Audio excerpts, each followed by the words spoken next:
Hello, Unity community, and welcome back to another official Unity live stream here on twitch.tv/Unity, and of course, the official Unity YouTube page. My name is Jackson. I am one of your community managers, and it is my job to bring you all of the live stream content that you see on these channels. It is my hope that you will come to these streams and leave feeling inspired, educated, and connected to your community. And a massive thank you to you all for being here, because it is GDC week and we are kicking things off on this lovely Tuesday. We've got a whole week of live stream programming for you all. So thank you all for joining us to kick it all off.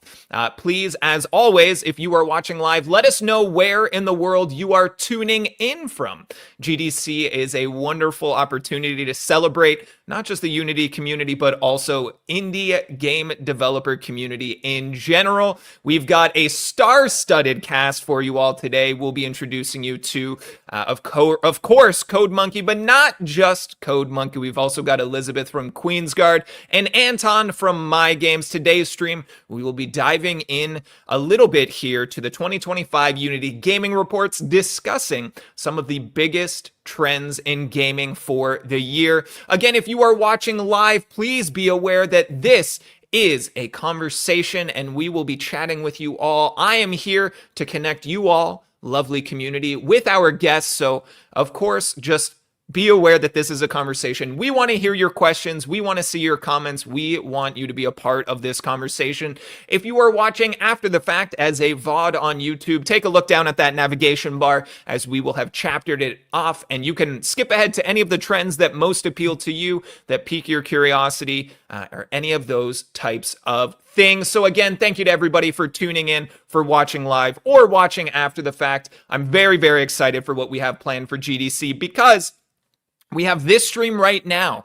Tomorrow, 2 streams. That's right, 2 streams in one day. They said Jackson did 6 hours of live streams for Unity 6 back in October. Let's do 2 streams with him in one day in GDC week. So tomorrow, we've got a Q&A with Unity CEO Matt Bromberg, and that will be hosted by the Director of Community, Larry Herb, who you might know a little bit better as Major Nelson. So that is tomorrow, and we will make sure that you have links to that in the chat right now. So we've got that one on the horizon. Tomorrow evening, later in the day than we've ever done a stream, we have the IGF Awards, of course, celebrating excellence in indie game development. The award show, we will have Unity together here. Myself and a few other Unity guests will be doing a little watch party, celebrating all of those games that go on to win, of course. And then on Thursday, we will be doing a game developer game show. We will be bringing Joy back. Joy will be representing Team Unity, as we bring in an external guest. Mike will be representing the community. And if they perform well, you all can win some asset store prizes. So lots to look forward to. Keep an eye on these YouTube channels and any of our social and community spaces for all of the information and more. But again, thank you all for being here. Those of you hanging out, watching live. We got Mr. Awesome, Bruce King, Golden Character Design over on the Twitch side. We got Men. We've got Droid Hustler. Thank you all for hanging. Slow Dive Fan, everybody. Thank you for being here. And without further ado, I think it's time that we bring in our guest. I mentioned a star-studded cast. We are going to bring everybody in, get to know them a little bit, and then talk through the biggest trends in gaming and see what advice they may have for you and how you can harness those trends for your own work and your own games. So everybody, please put your hands together, I suppose metaphorically, for our guests. Please welcome to the show. We've got Hugo, Elisabeth, and Anton. Welcome on in, everybody. How has your day been so far? Hey Good. guys. Lovely. Good. It was one of those, we call that a Canadian standoff in my parts, where it's like, oh no, after you. No, after you. But welcome on in, everybody. Of course, we want to go around and let everybody introduce themselves, get a little acquainted with who we all are as guests, where in the world we're tuning in from. Of course, we carefully constructed a cast full of different perspectives here. So we'll get to know you all a little bit and see why you all come together to create the perfect guest list for this stream. So I would love to get started. Let's just go clockwise. We'll go to Anton first. We'll make this a little bit easier instead of who's I'm going to help. Anton, let us know where in the world you are, a little bit about your history and your current position at MY.GAMES. Hey everybody, thank you so much for inviting me, for being here today. Anton, I'm the head of industry relations at MY.GAMES, whatever that means. But basically, I'm based in Limassol, Cyprus. We're already having a decent summer, even though it's the middle of March. Basically, at MY.GAMES, I'm responsible for a little bit of business development, a little bit of communications, chatting with VCs, chatting with studios, doing some GR even, and of course some events, internal, external, stuff like that. So super happy to be here, and yeah, let's get started. Awesome. Thank you. And to help paint the picture a little bit about how big is MY.GAMES, what are some of the kind of major games that you guys have released that people would be familiar with? Of course, you're doing my job actually right now. I'm sorry. I'm helping. It's Yeah, okay. It's what I do. yeah. MY.GAMES is an Amsterdam-based games developer, publisher. We are initially mostly known as the creator of War Robots, which has recently announced $1 billion of lifetime revenue. Wow. It's the 11th year of the game. So yeah, it's entered the $1 billion club, thankfully. We also have Rush Royale, one of the latest hits, a couple of more games like Castle Duels and Grand Hotel Mania. But we're also venturing actively into mobile publishing. We have several projects on the portfolio. We have launched the PC and console premium publishing division last year called Knight's Peak. We have already launched Starship Troopers Extermination, based on the very famous movie. And we have a couple of more titles upcoming this year, including Mandragora in April, and then Hela later in the year, which is, by the way, a co-op, a couch co-op, the term the report has coined, I guess. Yeah, so publishing, developing games. Oh, and we have just released our own PC console free-to-play title called War Robots Frontiers, which is kind of an expansion of the biggest IP MY.GAMES has, War Robots. So yeah, been playing that as well recently. Thank you. Awesome. Yeah, of course, Anton. Thank you for being here. Again, kind of representing a very diverse approach to game development and publishing on a broader scale, like you mentioned, even dipping into mobile a little bit. So we really appreciate you. Thank you for agreeing to lend your expertise and your experience here. Let's just continue around the circle here. A human who likely needs little to no introduction to our community here. But we've got Hugo. Can you let everybody know a little bit about you, where they can keep up with your work, and some of your background in game design here? Oh, so hey everyone, how's it going? Thanks Unity for inviting me. This should be a fun live stream. Should be nice. So yeah, my name is Hugo, and I run the CodeMonkey YouTube channel, where I do all kinds of Unity videos, mostly tutorials, courses, basically teaching game development.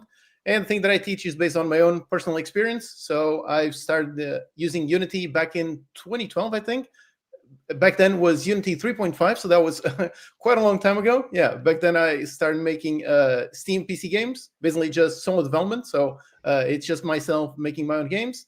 And yeah, since then I've made 8 Steam games, and about 5-6 years ago, I started a YouTube channel, basically sharing the knowledge that I had acquired by making my own games. And since then, it has been quite a journey. It has been a long time, making over 800 videos, millions of views, tons of people. So yeah, I'm always very helpful to. I'm always very thankful to see all the people that watch my videos and all the messages that I get of people that have basically learned how to use Unity, how to make games. Yeah, that's always an awesome message to to receive. So yeah, it's been an awesome journey, and yeah, I'm looking forward to this live stream talking about the trends of 25. That should be a fun, interesting thing. Yeah. Yeah. Well, thank you so much for agreeing. I know you've been on a Unity live stream in the past, but this is the first time that we're working together and collaborating here. But to add to your kind of introduction as well, when I joined Unity with no developer experience, I was like, I'm going to learn a little bit along the way, and just took to YouTube and ended up in one of your tutorials. And I was like, I'm going to learn to make an Overcooked clone. I did not get that far. I made a Flappy Bird somewhere along the way, and I was like, yes, crushed it. I did this 45-minute tutorial in 5 to 6 hours, nailed it. And then I'm ready for and I wasn't. So I can say that's to okay. everybody, I mean, that's part of the learning process. You learn Exactly. a little bit, reach some kind of wall, then go back a little bit until you can eventually push through that wall, continue learning. That is the perfectly natural process. That is what I'm hoping. I will return at some point. And it has been a little bit of pressure from the community here as well to be like, well, why don't you make something on stream? And I'm like, I can maybe try, but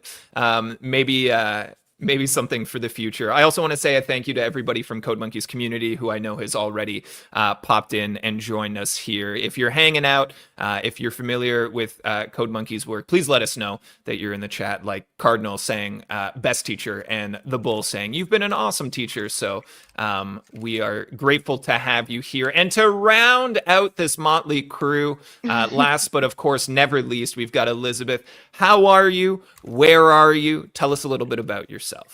Hello. Yes, thank you so much for having me.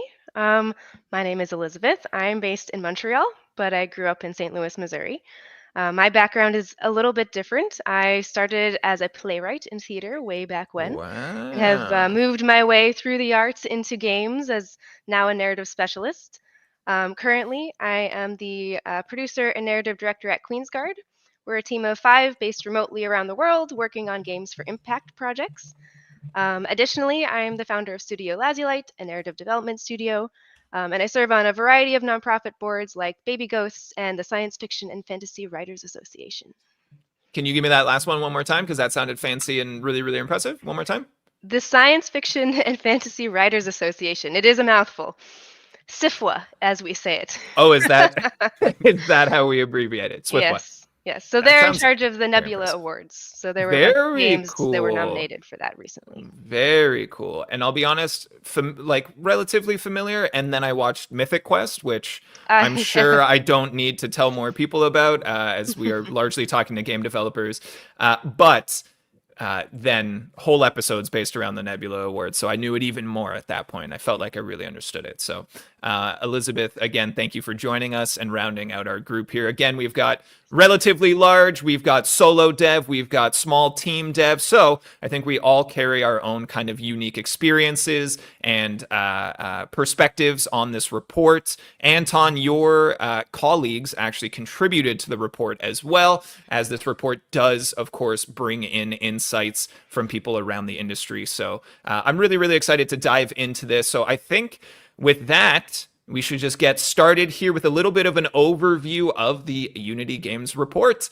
So the 2025 Unity Gaming report brings together insights from surveys, developer interviews, and unique data from millions of Unity editor users. Learn how studios are building game plans that balance creativity and caution so that they can remain sustainable and continue creating new experiences for players long term. Of course, if you want to check it out, the games report is just gone live yesterday. So if you want to go and take a look, we will make sure to get that link for you in chat right here. You can go and peruse at your own pace. It is really, really in depth, and shout out to the team that worked hard behind it. I know have Fergus and Adam who have been working to put this stream together to leverage that. So to bring in all of our guests here. Now, just a curiosity from Anton and Elisabeth, because Hugo, I know you have a personal kind of relationship with these reports, as I know you've covered them in your own content in the past. But Anton, Elisabeth, what was your level of familiarity like with this? And let's get started with Anton. Were you aware of these reports, that they were coming out pretty annually? Sure, of course. And I actually have a very good friend working for My.GAMES and also obviously my colleague Dmitry, who is also known as the Game Dev Reports guy. I think some of you may have heard about him. He has a very popular Substack subscription, and he's been covering obviously reports about the industry, and of course he's been covering Unity annual reports. So I've already dropped him the link. He's currently at GDC, so I'm not sure if he's gonna have time this week for a proper cover. But yeah, of course I've heard about it, and I've been reading the originals and the the summaries from my friend. Yeah, that's great news. And kind of jumping off of that as well, we've already seen Mr. Awesome in the YouTube chat saying, already watched the Code Monkey review of the report. So of course, I want to circle back to that. Before we swing things over to you, Elisabeth, we do have a raid here on the Twitch side. So I want to shout out to Luis de Fazaro. I hope I pronounced your name passably. Thank you very much for bringing your community over here. We right now are talking to industry representatives in the games industry about the 2025 Unity Gaming Report, the biggest trends in gaming and how to leverage them to create your own games. Elisabeth, what was your level of awareness like for the Unity Games Report before we sent you an email and said, hey, come talk about it? I was aware of it, yes. I mean, we're making our game in Unity, so it's very important to us to be involved in that community and know what's going on. As a small team, it's imperative for us to be aware of the trends and kind of how we fit into that. So I am continuing to learn every day. That's great. I'm glad that, because honestly, I didn't prepare this question ahead of time. No, you I just didn't. threw it at you. So if you guys were like, I had no idea, that would have been fine too. But I'm glad that everyone's like, oh, yeah, I'm aware. That is better if we're being honest. Now, Hugo, tell me a little bit about the content that you typically make around the gaming report each year. It's mainly just reading it and trying to talk about my own thoughts on it, because it's always full of such interesting stats, so many things that I really like how it includes basically the entire games industry. So it's not just, for me, I'm just a solo dev. So for me, I have very particular viewpoint of which I view things. So yeah, seeing everything from big studios, middle studios, small studios. Yeah, it's always great to have so many insights.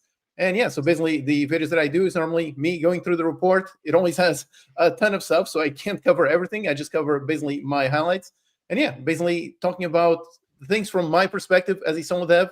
And yeah, sometimes there are things that are really surprising, things that I wouldn't have thought about. But of course, makes sense if you're making like console AAA games or mobile games, which to me is very far from my world. So I love seeing it just to get a nice overview of the entire industry. So yeah, it's always very helpful, lots of info. Yeah, it's interesting as I've kind of perused it as well. And again, it only went live yesterday, and I'd be lying if I said I had this weeks and weeks in advance myself. It was kept very guarded.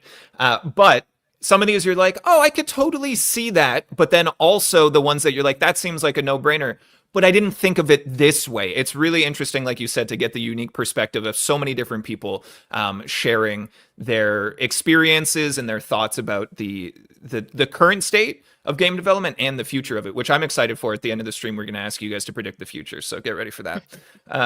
I think we're ready to dive in here and get started with trend number 1, which is balancing agility versus risk. Of course, the games industry and the state that it's in, we are seeing a lot of risk-averse behavior from investors. We know that there is inherent risk in game development right now, but we are looking to basically provide some insight on this topic. So what advice would you give to small teams who want to punch above their weight? And I think on this one, let's go to the small team doing it all by himself, and let's get things started with Code Monkey over here. You are succeeding in doing it yourself. So what advice would you have to other people that want to emulate you? Yeah, thankfully I've had quite a bit of success as basically a solo dev. And I mean, my best advice would be just something that I've said many times on my channel, which is make small games something that is really focused.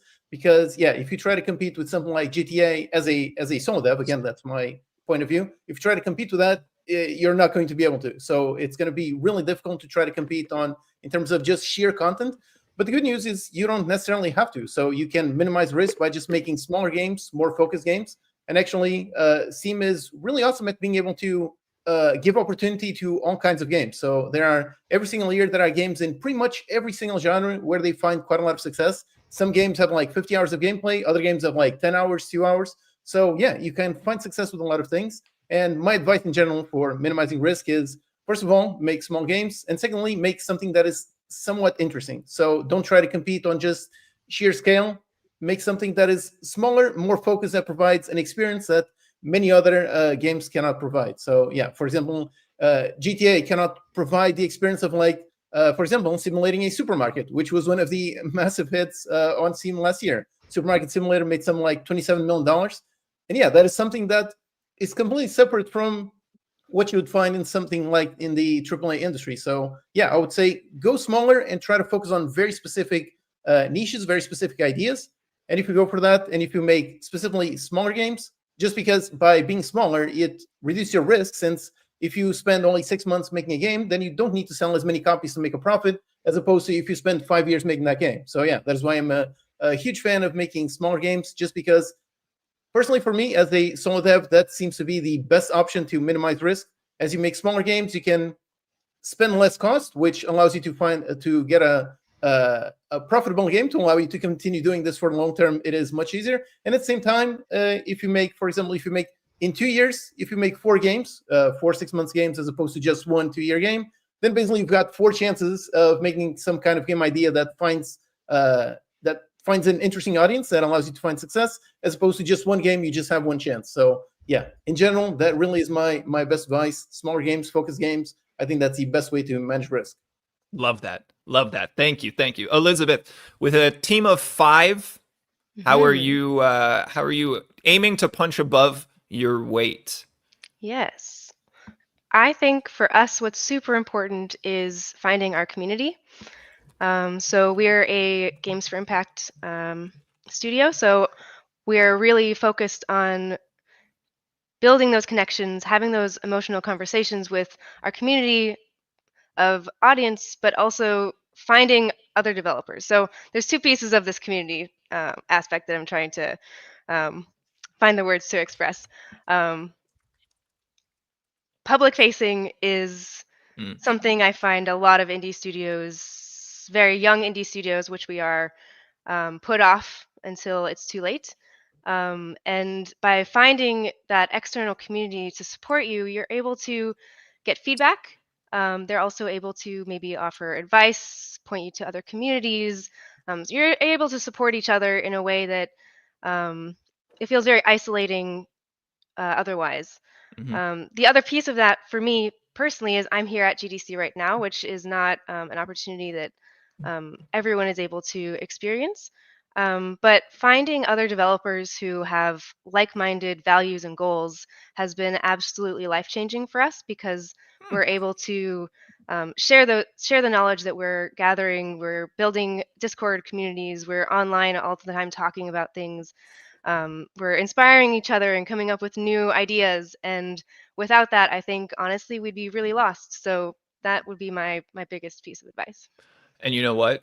Of course, all of your insights are valuable, but as soon as you start going the direction of, hey, a community and finding your community is the piece of advice, you've plucked at my heartstrings. So I absolutely love that.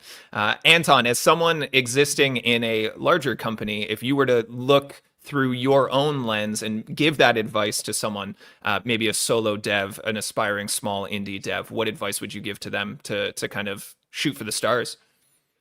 I just realized that I'm going to be the boring corporate guy tonight, because the guys are actually making games and I'm just working, more on the operational / biz dev side of things. Yeah. Yeah, I totally agree with what the guys have said. I would just add maybe that, talking about small teams, they should probably focus. That will sound obvious, but they should obviously focus on efficient resource allocation, trying to be adaptable, and definitely, which has been a huge topic of the report, you got to try and leverage AI-powered development tools, because if you do this properly, this will definitely help you automate content creation, streamline production. And as it has been mentioned in the report, the majority of the respondents, they believe in AI and they think it's gonna make game development process better. And this may be a slow game changer, not maybe as quick as it was supposed to be, but still. You should also think about diversifying revenue streams. And we in MY.GAMES are very big on D2C strategies. We're trying to incorporate that a lot recently. And maybe the other thing would be to prioritize cross-platform compatibility, so to reach a broader audience. I know this may sound a little bit contradictory to efficient resource allocation, but still, this has also been a big topic of the report. But seamless multi-platform experiences are now an expectation, not a bonus. Yeah. No, I appreciate the insight, even if it was how did you describe it? The boring business person. Don't worry about it. Of course, whatever experience you have is an important one here. And you touched on something important that I want to obviously put out a disclaimer. Anytime we talk about AI, it is a hot topic. It is a polarizing topic that everyone seems to have a lot of strong feelings about. Totally understandably so. We will be chatting a little bit more about it later in the stream and talking about appropriate uses and expected uses and where people can leverage these tools in ways that are not damaging to the industry around them and the people that they work with and those types of things. So we're going to kind of use that framing as we progress this stream here. Talking about emerging markets is always a challenge. But if I ask you all to put on your fortune teller's cap and predict the future. Now, obviously, I feel like I don't need to add a disclaimer to this, but I'm sure there might be one person that comes and yells at me about this later. This is theory crafting. This is people sharing their own experiences and pushing them into what they expect to see in the future. But do you have any thoughts about which emerging markets are going to be popular in the coming year or coming near future, coming years? And let's go with Anton first. And also, for our community and our guests, if I end up bringing you a question, you're like, I actually don't have any thoughts on that. That's totally okay too. I know we've done a lot of prep on our end, but again, I don't want you to ever feel like you guys are stuck in, I have to make up an answer here. So, Anton, are you good to get us started on this one? Good. I like that. Sure. I know China is not considered to be an emerging market, obviously, but I still got to say that this has been one of the major focuses for us. And I've mentioned in the beginning that the biggest mobile game we have is Waru, but so last year it got back to the Chinese market, and this has been a huge success for the team. So definitely focus on that, even though, again, it's not an emerging market per se.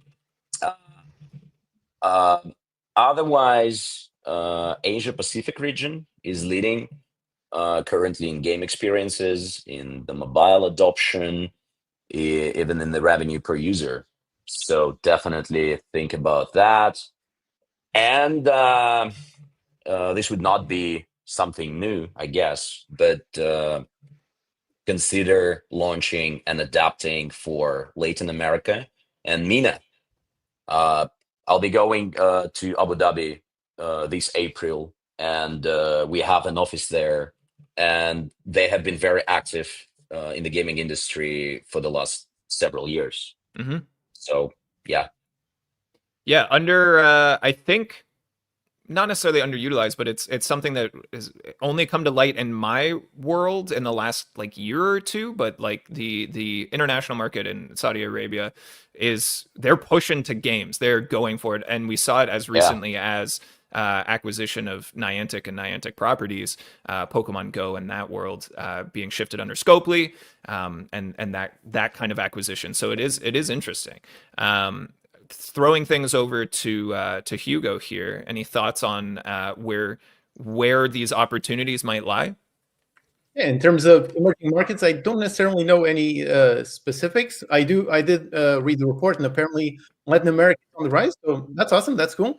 So on this topic, I would just say more generally to indie devs, my advice would be definitely don't neglect localization. Localization is super important. It is. So definitely don't, because some people get stuck on the idea that basically the whole world is English, and that is very much not the case. Like, for example, if you watch the Steam hardware surveys, over there you can see actually the language and actually the percentage amount, and you can see how English is actually only 20%. So basically, if you make a Steam game and you only have English language, then basically you're making sure that 80% of the massive Steam audience will never actually see your game. So my advice is absolutely make sure you translate, localize your game, because yeah, just by doing that, you will massively increase the amount of people that can actually play your game. And then those people will likely enjoy your game. And usually localization is not, well, I was going to say it's not necessarily that expensive, but I guess that depends on the game. If you got some kind of narrative game, it can be a potential cost.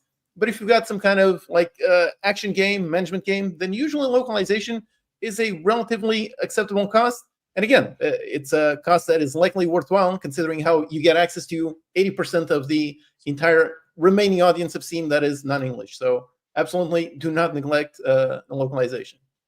Yeah, absolutely. I mean, the gaming industry is global, so why not try to make your game reach a global audience? And speaking on the matter, this year, I think Fergus and Adam, again, who worked really hard to put together this report, I think they would be happy for me to report to all of you that this is the first year that the gaming report has been released in, I think, 11 languages all simultaneously. Typically, it gets like addressed as the year progresses, but this one right at release got to as many people as we possibly can. So I think that is fantastic. I think that we can move relatively seamlessly here into multiplayer as our second trend.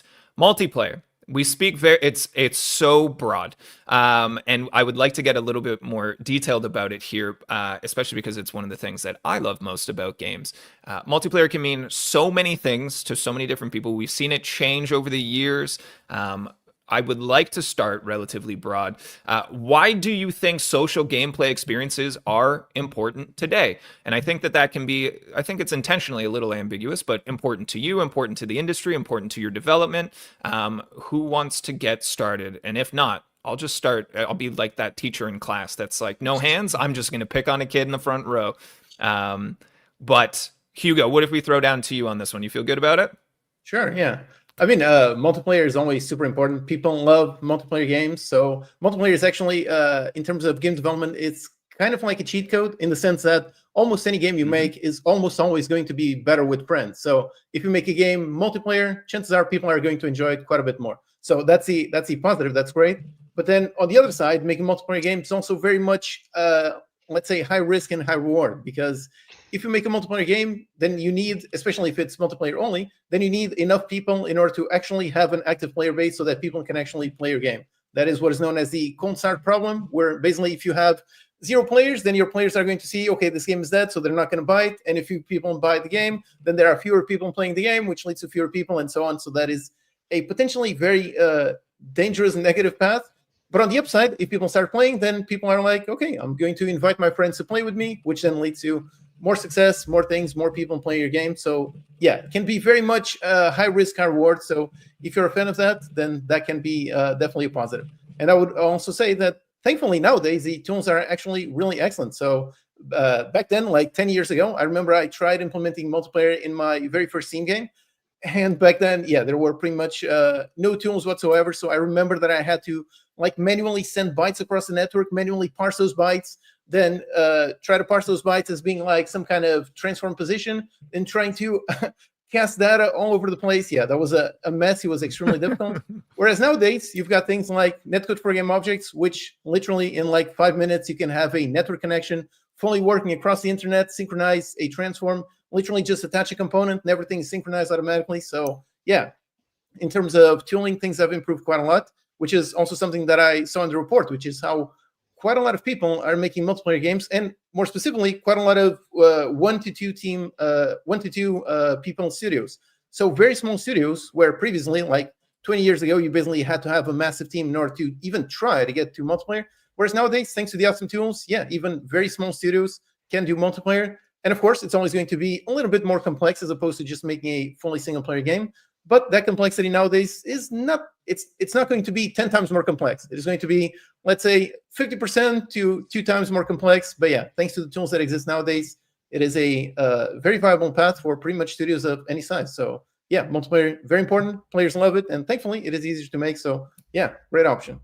Yep, it's great to see kind of the toolkit kind of coming full circle a little bit, and I know intimately because I've seen and worked with the Unity advocates, but the tools to get people into multiplayer games are getting a lot simpler, a Yeah. lot easier.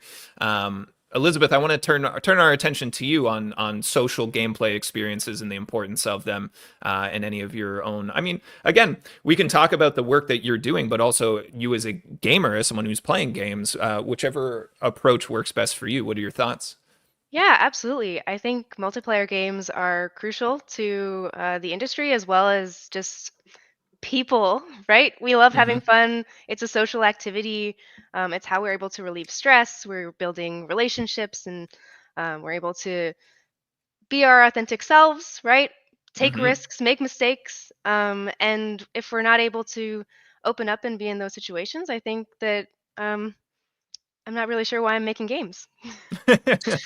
I like it a lot. Again, multiplayer has become essentially the more or less the reason that I play games personally. I remember being younger as a younger gamer, and that power fantasy and that storytelling, those were the things that really Mhm. hooked me. And then seeing myself get a little bit older and moving around the world and being like, oh, I can, this is how I connect with friends. This is how I stay in touch. Yeah. This is how I feel that social connection. So I think it's crucial. And I'm glad to see that people have it under a microscope right now, as we'll see in some of the follow-up questions here.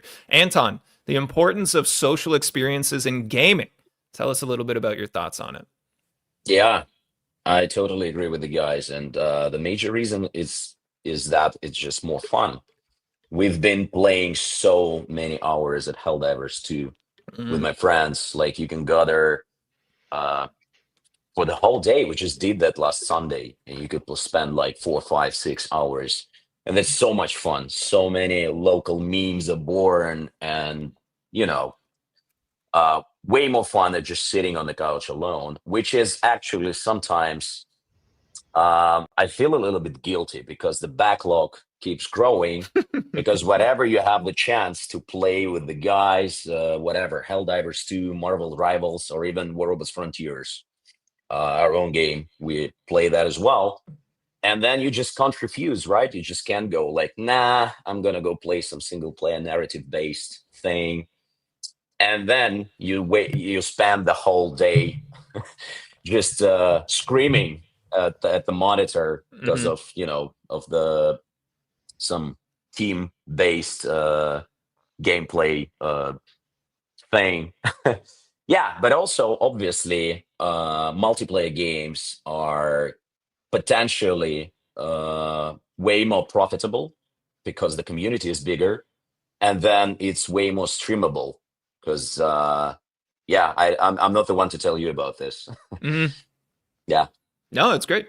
I really appreciate it. The other kind of thing that we want to touch on here in multiplayer before we move along to trends 3 through 5 is the growing popularity of couch co-op. The report indicates that it is on the rise. A big, I guess, proof point, Split Fiction just released a couple Mhm. weeks ago. We've seen, I believe, Hazelight Studios is the studio behind it, come out Hmm. with numerous hits with this approach of play with your friend. It's the only way to play.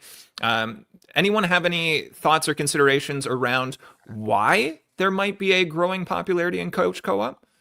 I was very surprised. So I, I don't know the why, but yeah, definitely a very, very pleasant surprise because yeah, for a Hmm. few years it seemed like couch co-op was basically on the way down. No Yeah. games had couch co-op. And then all of a sudden, on the past few years, it seems to have increased quite a lot. I mean, a few years ago, Overcooked was a massive mega hit. Then Hmm. yeah, the Hazelight games, those are all mega hits. Then I think it was last year, Ship of Fools was a really great hit. So yeah, lots of couch co-op games that have started to grow. Again, I don't know why, but I very much enjoy this trend, so I hope it continues. Yeah. Yeah. I mean, this might be a question or a topic that doesn't have like an origin or an answer.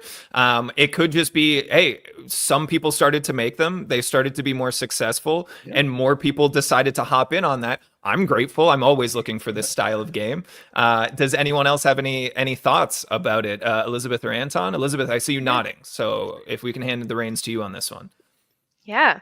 So I'm going to maybe disagree slightly and say that I'm not surprised.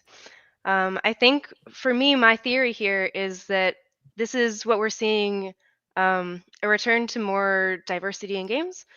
So for me personally, I've played a lot of co-op couch games with friends, with my partners in the past. It was how I kind of got into gaming in the first place, and I know that a lot Awesome. of other people like me feel the same.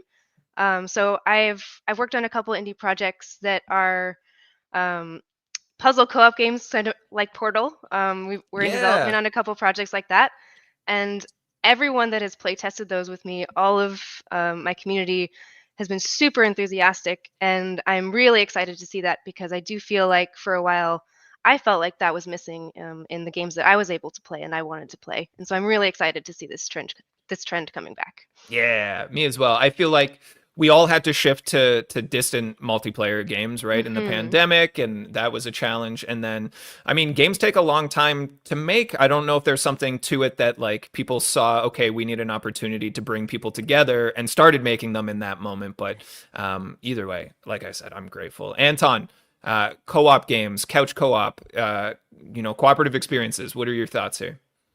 I just want to add that um, I would be I try to be cautious and Hmm. not maybe pin the word like trend on this. What with the fact that Hazellight are very good at the thing Hmm. and they are very genius in terms of combining the mechanics. And I haven't yet tried Split Fiction, but I have, of course, played It Takes Two, and the level of creativeness in terms of combining the two gamepads gameplay together is amazing. But apart from Split Fiction success and It Takes Two success, I wouldn't maybe say that it's like a widespread Mm. couch co-op thing. Hopefully this trend continues because as I mentioned before, we have Hella coming out later this year, which is basically a couch co-op game for 4 people max. So yeah, about mice. But anyway, super glad as a player that this thing exists, and yeah, people enjoy that, which means that more games are going to be out in this particular genre. But we'll see. Just trying to be a little bit cautious on this side of No, things. I appreciate it. Again, diverse experiences and perspectives on the matter. It's why we're all here. It's why we've pulled a different group from all over the world and all different walks of life. I think it's fantastic. And again, I think we all share this thought. We want to see more of these games, but you're right. Whether or not it's a sound, smart business decision is really dependent on a lot of factors. It's not enough to just say, "Hey, this is a trend. Let's hop on it." So I Yeah, really I appreciate you would keeping just us in check. say, I would just say that someone mentioned in Twitch chat about the difference between like actual physical couch co-op versus online. And yeah, Hmm. on that, I would definitely say, don't try to go literally just couch co-op and nothing else. If you do, Sure. chances are you're going to massively limit your audience. So Yep. yeah, couch co-op is really awesome. So I would definitely say if your game supports, if the game design supports it, definitely do make it support couch co-op, but also make it support online so that you basically can attract players that enjoy playing the game from everywhere across the world, as opposed to just limiting to people who are physically together, which is going to be very fewer people than pretty much anyone can do. So yeah, always make online a valid option. Yes, absolutely a good point. Because I mean, we speak of couch co-op. Split Fiction is couch co-op, but it's Yeah, also it's couch co-op, but it's also couch co-op. Does that make sense? yeah, I exactly. think we painted Yeah, a picture. All right, let's move smoothly here into trend number 3. We're talking about trusted platforms, the platforms that you're releasing on, where you're putting your game. All of these things are going to impact the business side. Sorry, before we move on, Anton, can you just bring that cat onto the camera so that we can see your cat friend? Just because that seems like an important moment here. Thank you very much. Let's give that spotlight. Does your cat have a name? nice. It's Gypsy. Oh, hello, Gypsy. We love that. All right, great. Sorry, that was a very important moment. I will put an individual chapter marker on the YouTube video so everyone knows furry friend on camera. But let's take a look at trusted platforms here. How do we think the growing popularity of gaming handhelds is going to influence the platform strategy here? Where you're looking to target to put out your game. We also saw a report of leaked documents, so take it with a grain of salt, that maybe Xbox is looking to move into this. Microsoft and Xbox are looking to move into this market as well. You have things like your Steam Deck, your ROG Allies. Those things are growing in popularity. I see them on planes. I have one on my couch. How do you think this is going to influence the market? And Anton, are you okay if we swing to you first on this one? Yeah. Take it Sure. away. Sorry, what was the question again? How are we anticipating the rise of handheld consoles to influence the kind of multi-platform approach here? Right. Is it something that we're going to Right. start seeing people really try to prioritize, or is it going to be enough to say, hey, you can play a kind of working version on these handhelds? Yeah, sure. Again, as with the couch co-op, it may be something of a chicken and egg issue. Like, Steam Deck has obviously been a success, and I know many people personally who have been actually surprised at how good it is and what amazing experience it provides in terms of the time spent and time spent playing games on it. And these kind of platforms are having their momentum right now, which means that, again, game developers maybe are supposed to take that into account and to optimize their games for those as well. But I would try to be cautious again in terms of whether you need to take this into account and make this a priority when you are developing a game. Like, again, the report mentions that obviously the bigger platforms are the priority for the teams. Obviously, the consoles, the PC, and mobile, of course. So if you think that you have it in your team resources and capacity to optimize UI and UX for multiple input types and make the design flexible, then of course do it. But again, would make this number one priority currently. Yeah, no, of course. Again, these trends are largely for awareness, for information, but I think anyone would be cautioned against taking any single trend and trying to craft an entire experience around it. Elisabeth, looking to you on this, is it something that the team that you're working on is trying to prioritize? Is it part of the workflow in any way?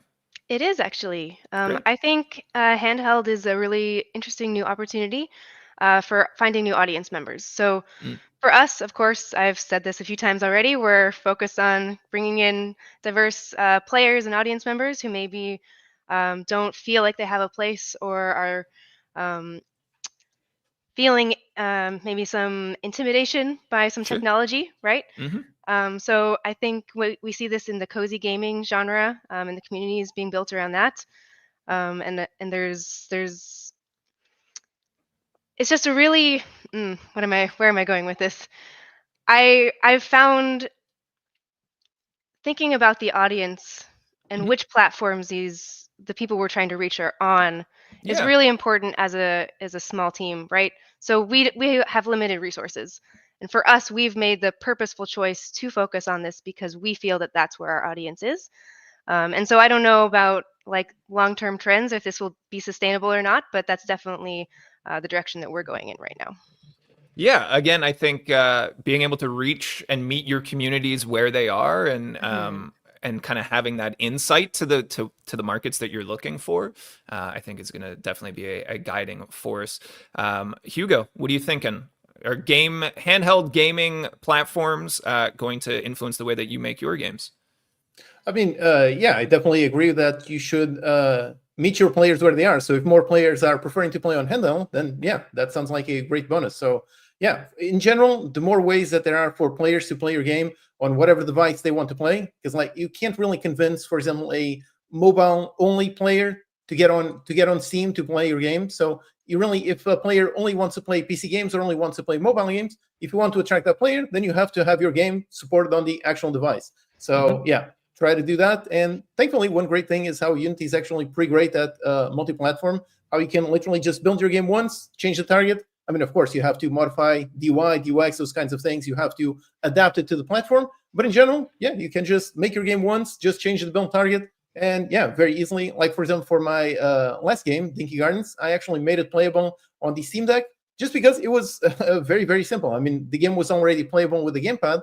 So I think I literally just had to make a Linux build and automatically worked on the Steam Deck. I think I only found one strange bug. I think it was something like the zoom on the text, something like that. But yeah, in general, just made a Linux build, so very quickly made it support that. So yeah, thanks to Unity being so easy to port to all platforms. If you can do it, then yeah, try to meet players where they are so that more players can play your game on more platforms. That's always a positive. I love the insight. Again, thank you to our panelists so far. If you guys are joining us in the middle of the stream here, we are talking to Anton, Hugo, that way, and Elisabeth, all with diverse perspectives and experiences in the games industry, talking about the 2025 Unity Gaming Report, the 5 biggest trends, and how you can potentially harness them. We are currently talking about trusted platforms. I want to bring in a question from the YouTube chat here that aligns with this topic. The Bull is asking, shout out to the Bull, always here, always a good time. Any thoughts on whether browser-based gaming might take hold in a big way again? Would it open up markets or gaming in a new and novel way? We've seen things on these channels such as a web-based Game Jam. We've seen them. We've seen the success. We've worked with the partners. Unity has its own web-based gaming platform where we allow creators to upload their own games. What are your guys' thoughts? When I was growing up, back in my day, web gaming was how I got started. It was just the easy and the accessible way. Does anyone see it making a comeback? Hugo, can we throw down to you as someone who creates content for the web? I mean, for me personally, I would hope so because, yeah, just like you, back in my day, I got started playing games and making games. I got started with Flash, and it was really awesome. I mean, you make a game, you just upload it online, and literally 99% of the internet technically can play your game because everybody had Flash installed. So I think that was a really magical moment. That was really sad when Flash died. I think the industry as a whole lost something very, very important when Flash died. So yeah, I very much would like to see web having some kind of resurgence. Basically just having an easy way for people to make their first games. I mean, when you think about making like a console, a PC game, or even a mobile game, for some people, for beginners, it might seem extremely intimidating. Like, okay, I got to work on this game for like 1 year to make something. Whereas back then, what I loved about Flash was how you can make just a prototype in just a week, something like that, just trying out some interesting new idea, just upload it online, and all of a sudden you've got 1,000, 2,000 people playing your game. They give you feedback, they give you reviews. That was really a magical moment. I mean, for me personally, as a game developer, I think that is something that helped me out tremendously. I mean, I was making Flash games for about 5 years, and in that time I made like 40 Flash games, so a ton of games on a ton of genres. And I believe that it helped me quite a lot in learning what makes a good game. It allowed me to experiment with different genres. Whereas I would not have been able to do that nowadays because, well, first of all, Steam is much more difficult. And secondly, people go into Steam expecting experiences that are multiple hours long. Whereas web games, people are okay with something that is just bite-sized, just trying out some kind of new experiment. So yeah, I very much would love to see that coming back because, yeah, I do think the industry lost a lot when Flash died. And yeah, if that were to come back, that would be awesome. So I really hope so. Yeah. Yep. I'm with you. I remember being young in middle school and being like, I could poke around with Flash. I could learn this, and like that level of approachability was so important. Elisabeth, what are your thoughts here? Web games, is it the future? That's dramatic. Is there a place for it in the industry right now? I absolutely think so. So the game that comes to mind is Club Penguin. That was my young experience. So much fun. And I think the industry, we have, how do I say this? We have very established platforms, which is fantastic, and the industry is amazing. I love being here. But I am also very much a fan of experimentation, and the internet, having web-based games, is a perfect place to do that. It's a fantastic place to play around, do weird things, get feedback, change it up. It's really good for fast iteration. Fantastic.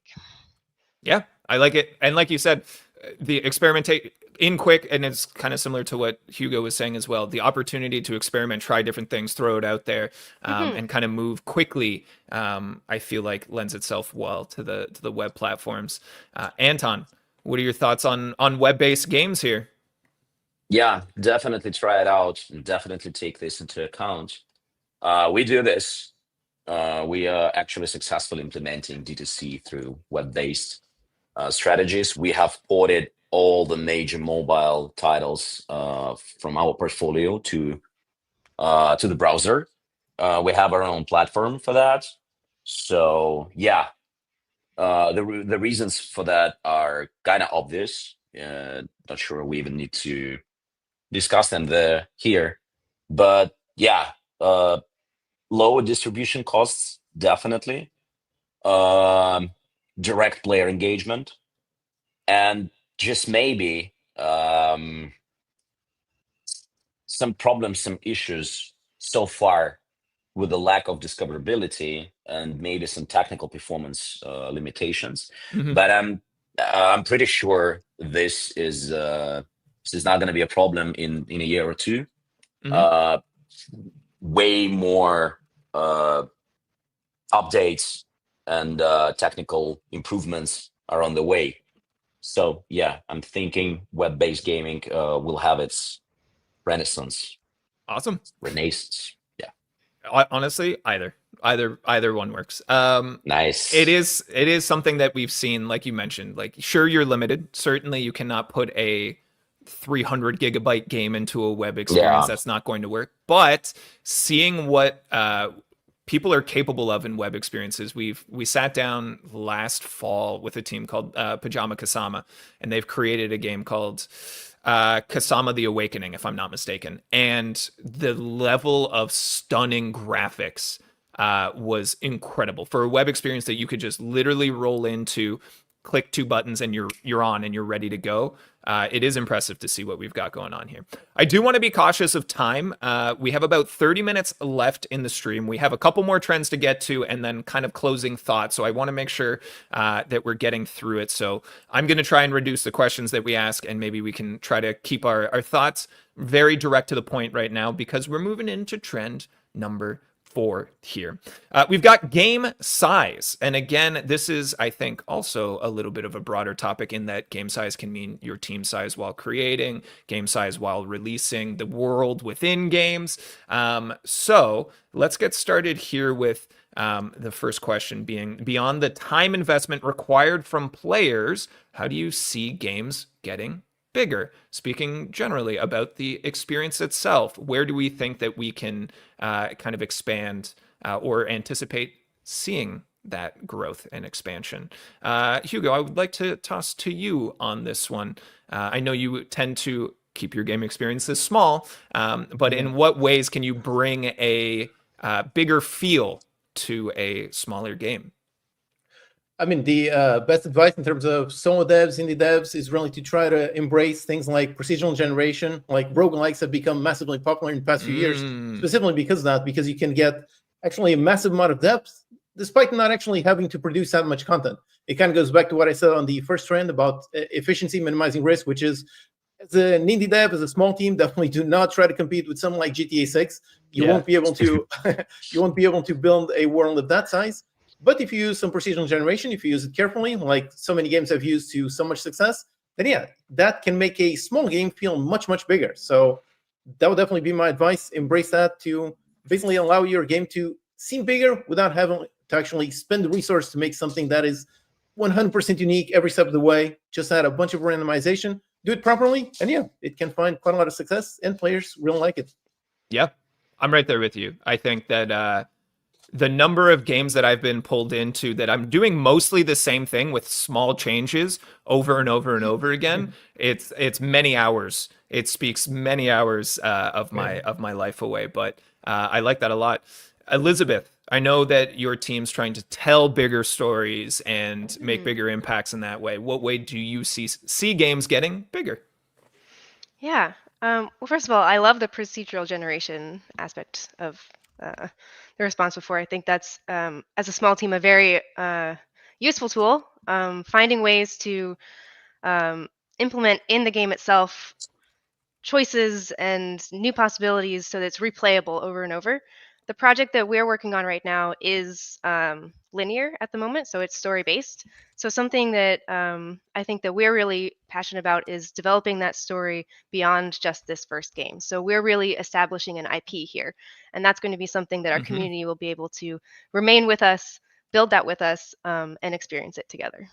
Yeah, I kind of like that as well. That perspective of bigger doesn't necessarily need to be confined to the single game, right? The bigger experience being, hey, we're going to continue to create this and keep it updated over time and provide new entries to the story. I like that a lot. Anton, I know your team has put out some big games, but in what ways do we anticipate games getting bigger? This is a very controversial thing for me because as a player, oh my God, I'm so tired with games being just endless.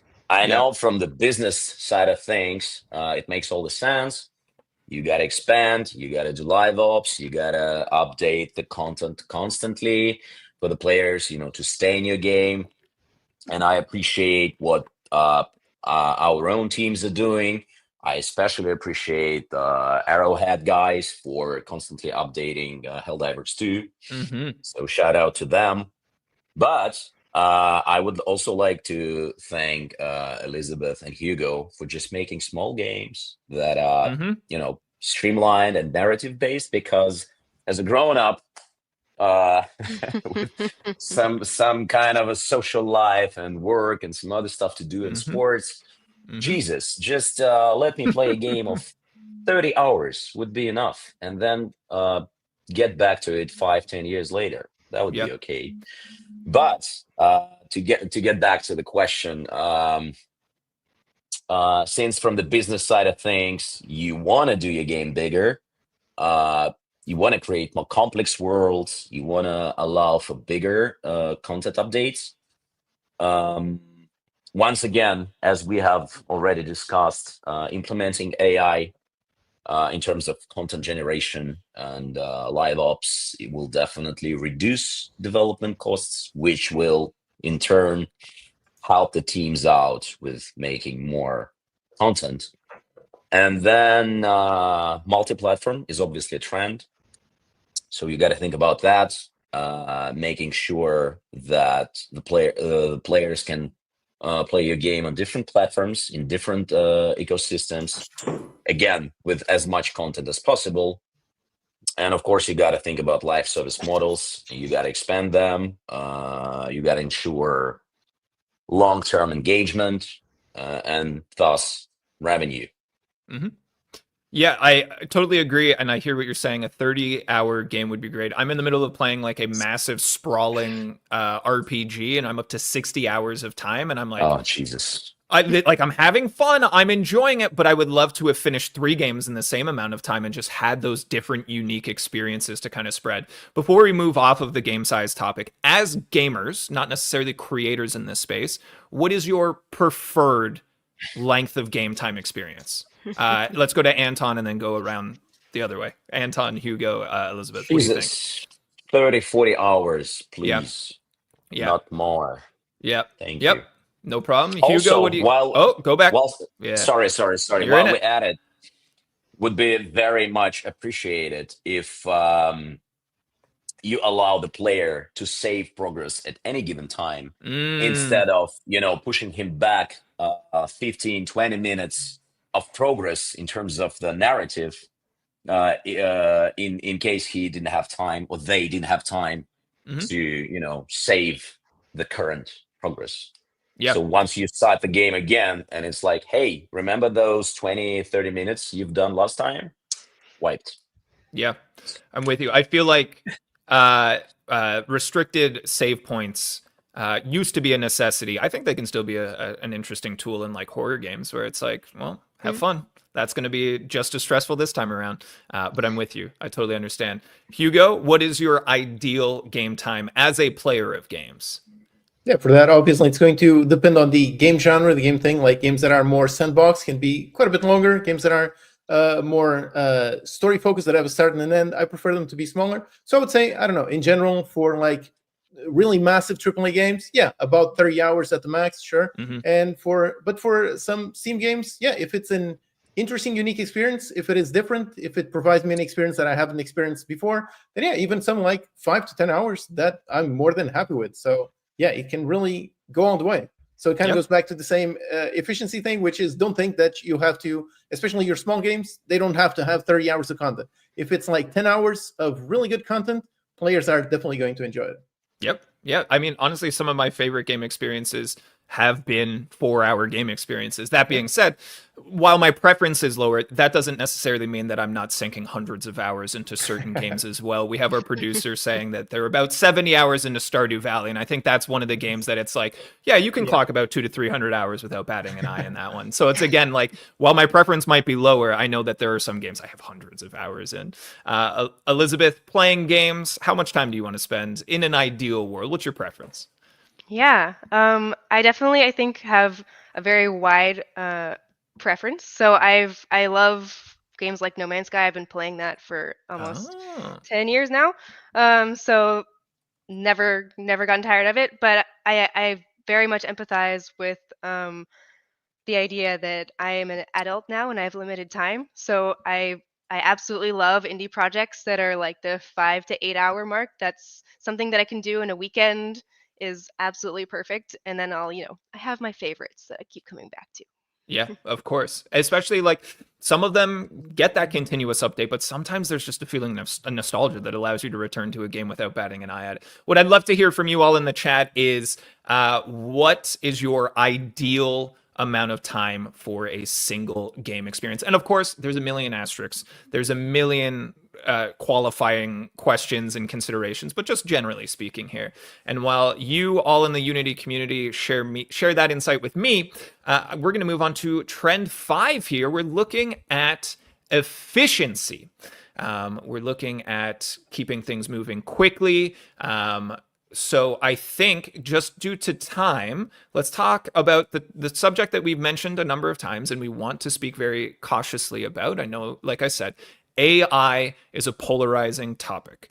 AI, and speaking to some devs, they're like, well, AI has always existed in game development. It's just generative AI and a number of different approaches have been in the spotlight a lot lately. So what I'd love to hear from you all is, where do you find AI is appropriate to use and is beneficial to use in a way that's not destructive to the industry or the people working within it? Anton, since I know you mentioned the topic a little bit earlier, where would you recommend people use AI in a responsible way? I'm just gonna go further and quote my dear colleague Sola, who's contributed to the report in question. And hey, Sola, if you're watching this, what she said is developers would benefit from AI tools that simplify playtesting and automate bug detection. And additionally, AI-powered solutions for localization and quick translations of ad copy, or even generating initial sketches for concept art, could save significant time and resources. And I would also add that we are very keen on using AI for generating creatives for our mobile games. It's a very big thing, and we have an internal team dedicated to that. And yeah, helping out with creating videos and trailers, that's a thing as well. We have an internal video production team, and people there are very keen and very interested in that kind of thing. So yeah, that would be the major areas. Yeah, it's interesting as well. Again, this is a big topic. We could dedicate hours and hours and hours to a stream about talking about responsible AI use, where it's happening, the trends just around AI. We have an internal advocate at Unity, Manu. If anyone ever has an opportunity to hear Manu speak about AI, find it. He's done a master class. He's done a TED Talk. He talks at conventions. I believe he's at GDC right now as well. The way that this person speaks about using AI ethically and responsibly as an artist on top of that is influential, to say the least. So definitely go and keep an eye out for those resources. Hugo, you usually roll solo. Are there any use cases where you find AI to be particularly applicable to your workflow? Yeah, for me, specifically, the best thing is really just for brainstorming, just having something to basically talk to. I mean, like the saying goes, two heads are better than one. But if I'm solo, I just have one head. So being able to talk to an AI, I think that really helps in brainstorming pretty much anything. So it can be, for example, in game design. Like just ask the AI, okay, I'm working on a top-down shooter. How do I encourage the player to explore more of the map? If you ask those kinds of open-ended questions, you actually are going to get quite a lot of good responses. And again, the whole point is brainstorming. So it might not give you the perfect things, but it might give you some kind of thing that sparks something in your brain that you then get an idea for some kind of mechanic that might improve your game. So in terms of basically using it as a brainstorming partner, I think it's really awesome. I think it's really great also for just coming up with names for things, like, for example, names for items, for weapons, for NPCs, something like that. Sometimes, at least for me, sometimes it's really tricky to come up with unique names for things. So being able to say, just give me 20 names for weapons with some kind of fantasy theme. And it's going to give you 20 names, and chances are that more than half of them are not going to be good. But again, some of them are going to be good, and it starts something in your brain, and then you can come up with a bunch of them. So yeah, those are some of the best use cases. And then I would also say, just in general, for learning, it can also be a great thing. I mean, for me, I do tutorials, so I do things about teaching, but I think AI can be a really great teaching assistant. So like if you have something and you watch a bunch of tutorials and you don't really understand them, like, for example, let's say C# delegates. You don't understand C# delegates, even though you've seen a bunch of tutorials. You can go to the AI and you can try to explain, try to basically talk to it one-on-one. Explain to me delegates in detail. I don't understand. How is this code calling like that? Since usually in a video tutorial, you can't really talk to the person who made the tutorial, but with the AI, you can have a back and forth, which can really help. So yeah, in terms of learning by yourself, I think it can be a huge help. So yeah, for those use cases, like I said, specifically as solo devs, where if you are working solo and can't really talk to someone else who might have expertise or just someone to bounce ideas off of, I think AI for those use cases are very, very useful. Yeah. Yep, Robert K in the YouTube chat saying a similar thing. It's a great teacher to include comments and debug logs for learning code. Seeing a number of the sentiments that we've shared so far also shared here as well. Pharmacy Brain on the Twitch chat saying I use AI to spitball story ideas. Using it, what was the other one here? C. Strawn saying I use AI to bounce ideas off of. And Hugo, very interesting to hear you say that, because I use it exactly for the same thing. I run these streams solo with the help of Jack, our tech producer, but in terms of like getting the concepts, sure, I have collaborators, but a lot of times it's me working solo. So what I want to brainstorm and bounce ideas off of people, sometimes I don't have that. So I literally have tried to name segments of shows, and that's why C. Strawn had to come in and fix it. We had a stream that a new concept that we called crunch time. And it made sense, but I was like, I don't want to glorify like a pretty damaging part of our industry. And they said, don't worry, now it's clocked and loaded. And I was like, that's a better name. So AI can do a lot, but sometimes that human touch is just as important. And with that, we're going to conclude our trend. We're going to look to the future. I do want to point out, Elisabeth has just mentioned, doesn't use AI, so if that's okay. I don't want anyone to think that I'm just like, and we've had enough, let's move on without talking or hearing from Elisabeth. But we want to take a look to the future. So we've got 15 minutes left. I have two questions, but the first of them, as we look to the future here, again, put on that fortune teller cap. I don't think fortune tellers wear caps. Look into your crystal balls. What do you think we will see as the biggest trend next year when we come back? Is there anything on the rise currently that you can anticipate taking over and becoming a really big conversation here? And Hugo, if you don't mind, we'll throw to you first.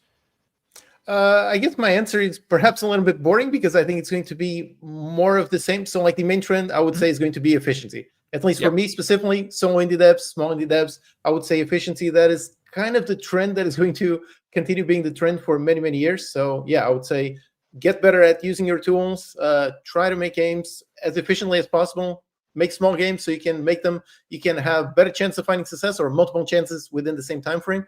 So yeah, I do think that is going to be, so it's not special, but yeah, I do generally think that is going to be trend next year and after that. I mean, I don't see, for example, the number of developers on Steam going down. Nope, it's going to continue growing. So But thankfully, also players are also growing as well. I mean, Steam just recently hit 40 million concurrent users. That's an insane amount. It's mind-boggling to even imagine that. But yeah, so players continue increasing, but also developers are going to continue increasing. So in order to find success within so much competition, I think efficiency will continue being a very, very important thing for the long term. Yeah, and I think you touched on something important as well. Just because it's a trend in this year or in previous years does not mean it won't be a trend in next year. Like looking at multiplayer on this list, multiplayer's existed for a long time. I'm sure that's been a trend in games, but just being that it's one of the most talked about topics here. And again, this comes from a lot of interviews and reports and surveys and those types of things. So Elisabeth, what do you anticipate? And all of this, take it with a grain of salt, everyone. We're asking people to literally predict the future. So we're doing a thought experiment. Elisabeth, what are your thoughts here? Yeah, well, I definitely think couch co-ops and other community-based games are going to continue to come back. I think along those same lines, bringing more diverse players into our communities is going to continue helping us not only create new and interesting stories, but also bring more developers into the scene that have their own experiences to share. And I'm really excited to see that in the indie scene moving forward. Yes, love it. Thank you, Elisabeth. Thank you. Anton, looking to the future, hopefully it's bright. What do you think will be a big trend if we were to come back and talk again next year? Totally agree with efficiency. I would probably elaborate a little bit on this and say that either AI integration across game development processes or D2C models gaining traction in mobile. This would, I'm not sure yet about the number one trend for 2025. I guess AI would be bigger because D2C is mostly mobile. So yeah. And another thing, even though we're supposed to take one, but I would also, again, advise on keeping an eye on Asian market dominance and maybe being able to adapt and to change your working processes according to what Asian game developers are used to. Because one of the reasons they are dominating right now is the kind of the work ethic. I know it's a contradictory point, but you at least have to think about this. Yeah. Totally understand. Totally agree. Thank you all for your opinions on predicting the future. As we wrap up here, and again, you've all been fantastic guests. I don't think I've said it enough during the stream, but I'm very grateful that you're all here. You've all been great. You've all provided incredible insights. And shout out to Hugo for also doing double duty in the chat as I see you responding to people on Twitch and YouTube as we go. I think it's fantastic. In conclusion, our final thoughts from you all. If you had a top tip to give developers hoping to work in the industry, currently working in the industry over the next 5 years, what would be a major tip that you would give? And Anton, do you want to kick this one off as well? Yeah, absolutely. Wow, 5 years. Totally just, fantasizing. I'm thinking game budgets would continue to rise, unfortunately, even though we have just been talking about AI implementation and being efficient and, being risk averse, but still, which will lead probably to a bigger focus on existing hit franchises. Would be very expensive, even more expensive to launch a completely new IP. To find success with a product, for better or worse, and then maybe some new way of launching and testing new IPs quicker and cheaper would be of paramount importance. Otherwise, I'm thinking major consolidation would continue among mid-size studios, publishers. Yeah, publishers. I'm just, that's my point of view. Yeah. Once again, publishers will choose established IPs over something completely new. And I don't know, if you need some fun, this one, I may say Web3 and blockchain gaming will continue struggling to find mainstream appeal. Here you Gotcha. go. Yeah. Yeah, I know I'm cherry picking at this point, but making, like, adding the fun, like you mentioned there, it's been really cool. Like, and I'll shout out a really specific example, but Astrobot last year was just this game where it felt like every single moment they said, what could be the most fun thing to do right now? And it was the best. I absolutely love that game. So we put the link in chat here. Of course, follow up with Anton and the team at MY.GAMES. Please go and check them out. I want to turn our attention here to Elisabeth. Elisabeth, if you had just any piece of advice, not necessarily, it doesn't need to be trends related, but any piece of advice for a developer hoping to work in the games industry over the next 5 years, what would you tell them? Yeah. I think for me, it's very simple. Find your people. Find your Yes. people and stick to them. Be there for each other. The games industry is a fabulous, wonderful, amazing, magical place, but it is very volatile. That's why we're talking about trends. Mm-hmm.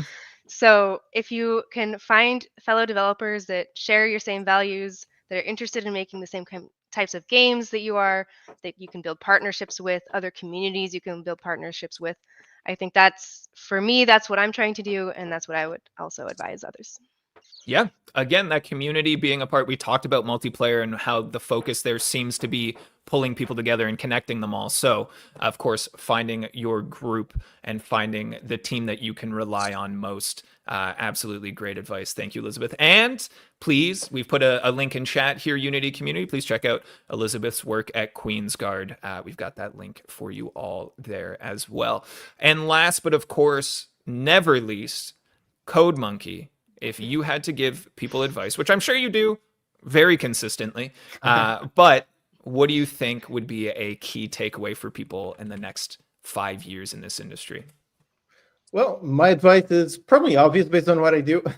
So my advice is basically learn, basically gain more knowledge, become an expert at something.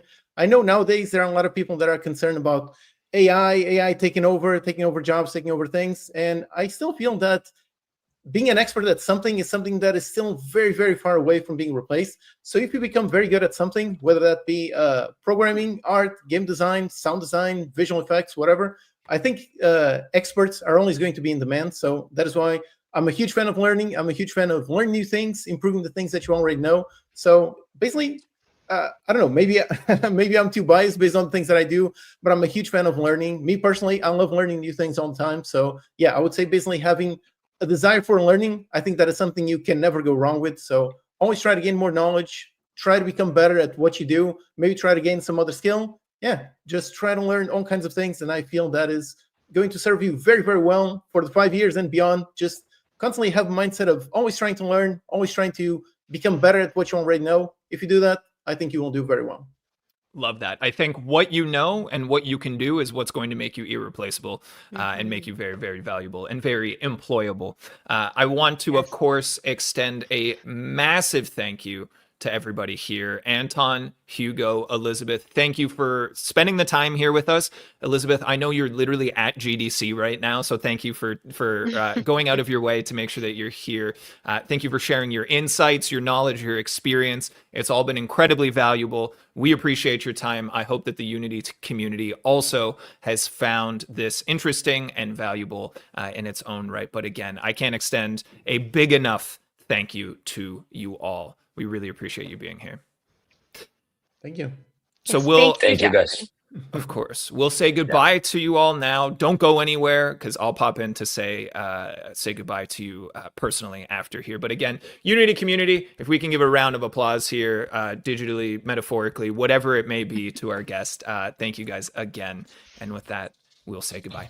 And now, Unity community, it's just you and me. We're going to sign off here. As always, you can check out discussions and the Discord to connect with your fellow Unity community here. As we wrap up, we've got a big week of streams here for GDC on these Unity channels. Please keep an eye out for those. Tomorrow, we will be back with our next stream. We will be chatting with the CEO of Unity. CEO and President Matt Bromberg will be here. The one and only Larry Herb, aka Major Nelson, will be sitting down to conduct a community Q&A. If you have big questions you want to ask, make sure to be here live. That will be at a different time tomorrow. That is 12 p.m. Pacific time, 3 p.m. Eastern, or 7 p.m. GMT. We've got the link for you in chat. You could hop in there and open that tab and just sit there until the stream goes live. We also have a stream later that evening where myself and a few other Unity members will be live reacting and celebrating via Watch Party the IGF Awards, celebrating indie games. And then on Thursday, we will be playing a game show, something I've been working very hard on. I'm very excited to host for you all. We'll give you an opportunity to win something great there as well. So lots of opportunities. Stay tuned on both Twitch and on YouTube if you want to see all of the events laid out nicely for you. YouTube.com/unity/streams. They will all be there. Lots of opportunities. Please come and hang out. A massive thank you to all of our guests, as well as to Adam and Fergus for helping put together this stream. As always, a big shout out to Jack working behind the scenes to pull this stream together and keep it flowing. We appreciate you all. Everybody, Unity community, thank you so much for being here for these. I really appreciate it, and I hope that you elect to join us again for GDC week. Until I see you all again, my name's Jackson. Have a great rest of your day, everybody.